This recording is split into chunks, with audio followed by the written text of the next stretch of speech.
Hi, I am Berdish and this is Epic Tabletop, when we strive to give you the best hobby experience.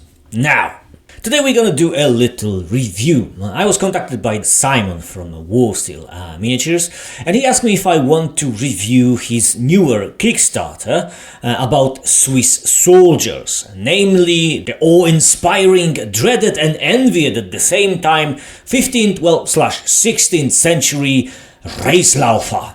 Of course, everything in a lovely 28mm scale.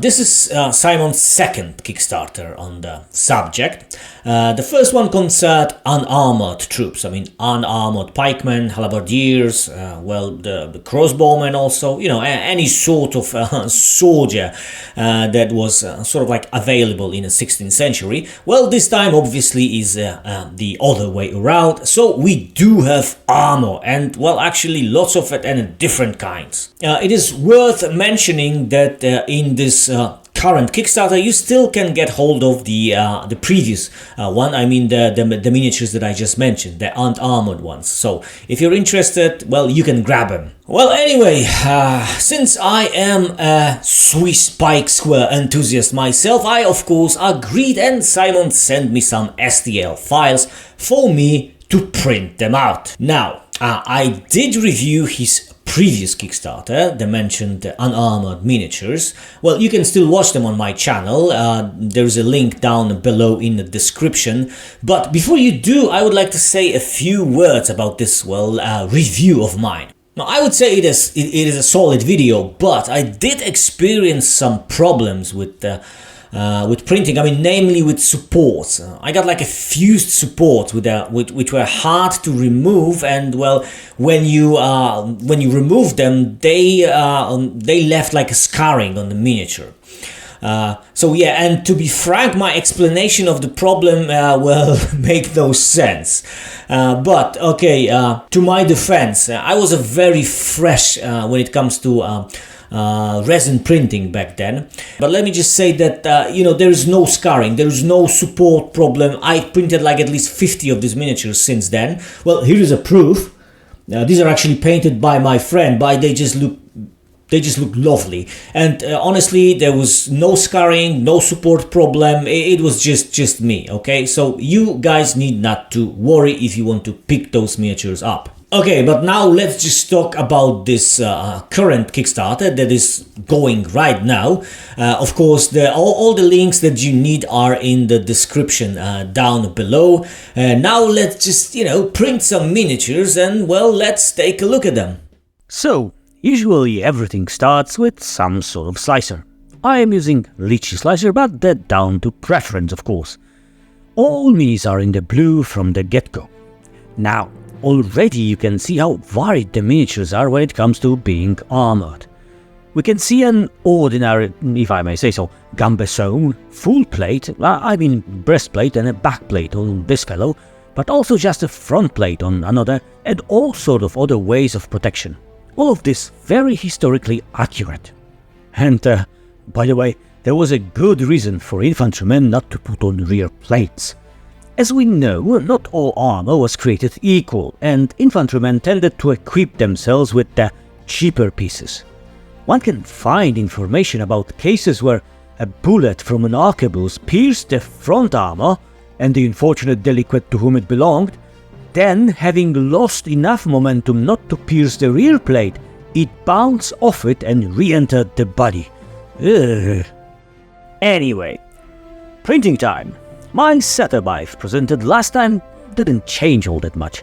I'm using Elegoo Mars 2, not the top of the line, I know.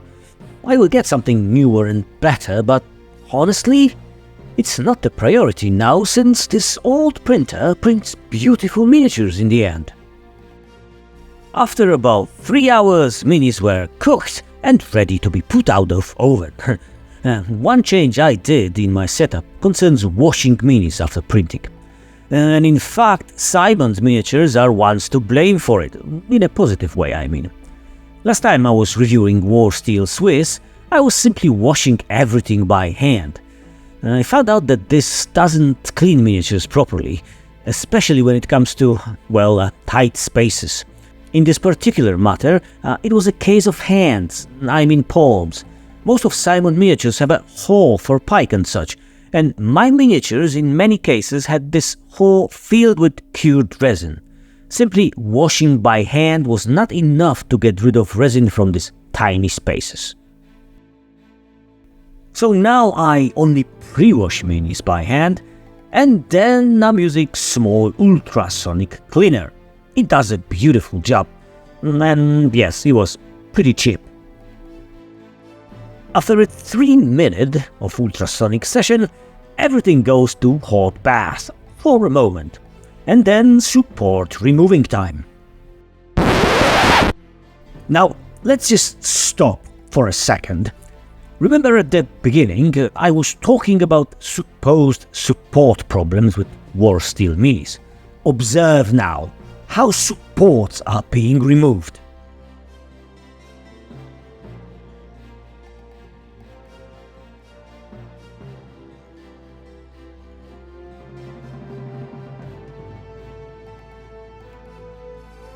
As you can see, there is no problem whatsoever, and minis are popping right out of the supports. Also, there are a few rather thin elements on these miniatures, like the dagger this mini is holding, and none of them snapped or got damaged in any way during support removal. Now onto the assembly. Well, these minis need only heads, so not much in that subject, but since there is more than 100 to choose from, this is still a challenge. Okay, correction, there is 137 different heads if you get the previous Kickstarter. Current one doesn't have so many. Now, since we are on the subject of heads, there is one problem with them. And again, I'm talking about the previous Kickstarter. I'm not using in this material any of the newer heads/helmets. Capalin heads, the sort of helmet with a wide brim, are rather difficult to separate from the support without snapping mentioned brim. It is doable, but you need to be very careful and gentle. Now, for the minis themselves, they are superb, as you can probably see. Detail is crisp, even printed on my somewhat, outdated printer. There was not a part on any of the miniatures that gave me pause, thinking what the hell this actually is. So I was fiddling with the assembly for quite a while. I was trying to come up with an idea what is it that I will put together in the end to show you as a final result. Cool thing that I actually love about this Kickstarter is that there are some miniatures you can put together as a small vignette. You can even combine them with the previous minis, like here Fallen Guy from previous Kickstarter is about to be put out of his misery by a mini from current campaign. Or something like this with quite a few minis. For me, definitely worth considering. In the end, I settled on something much simpler, which I will present to you at the end. So, now painting. This is not a painting video, so only a few words concerning this part of our hobby.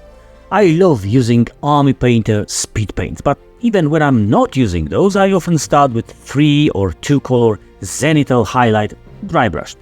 Here I am actually using speed paints, but I am painting additional layers over them. I must say that I actually like painting 3D printed minis. Resin takes paint very nicely and sticks to it outstandingly. Also, because of the texture, resin dry brush is much better than plastic. Now, last thing about this Kickstarter is that apart from the headless miniatures, you will get bodies with no arms, so you can use all those leftovers from plastic kits. Here are some samples of how will they look like. Here, starting from the right, is all printed Warsteel Halberdier. Next, there is a Warsteel body with Perry Miniatures head and Warlord Games arms from Landsknecht box. And on the left, there is a Warsteel body and head with Perry's hands. Again, from right, a Warsteel body and head with arms and shield from Wargames Atlantic Conquistadors set. In the middle, Warsteel body with Perry's arms and head. And on the left, Warsteel body and head with Paris arm. Now, if we compare Warsteel minis size-wise to leading plastic manufacturer products, they are very compatible. Here is a Warsteel body with Paris parts compared against a pair of Paris miniatures. Paris are a bit thicker, but to be honest, you won't be able to see it once they are all painted and based similarly. Here is a Warsteel with Paris arms against Warlord miniatures. Guy on the right have Paris arms, actually. The least compatible minis are those from Wargames Atlantic. They are slightly bigger and thicker, well actually they are thicker than Paris, so they are starting to look a bit odd when sized against Warsteel. Still, I don't think the difference is too dramatic, and from the tabletop perspective you won't see a difference. Now I will show you what I managed to paint before publishing this review. I created 2 vignettes, well, dramatic word for describing this simple composition, I know. One is simply a dead body in the grass.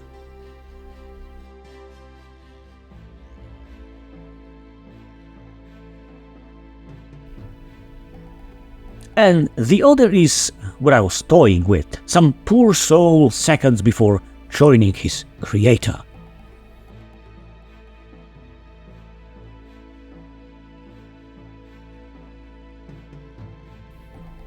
I also finished one base of Swiss with level pikes. I especially cherish poses like these because you can't get those in plastic, only in metal. Now those vignettes I did, they are not just for show, they have a practical application. You see, I love pike units with frontage of leveled pikes. Unfortunately, these are very uncomfortable to play actual tabletop games with. So those 2 vignettes, more of them to come actually, will serve as a sort of no man's land.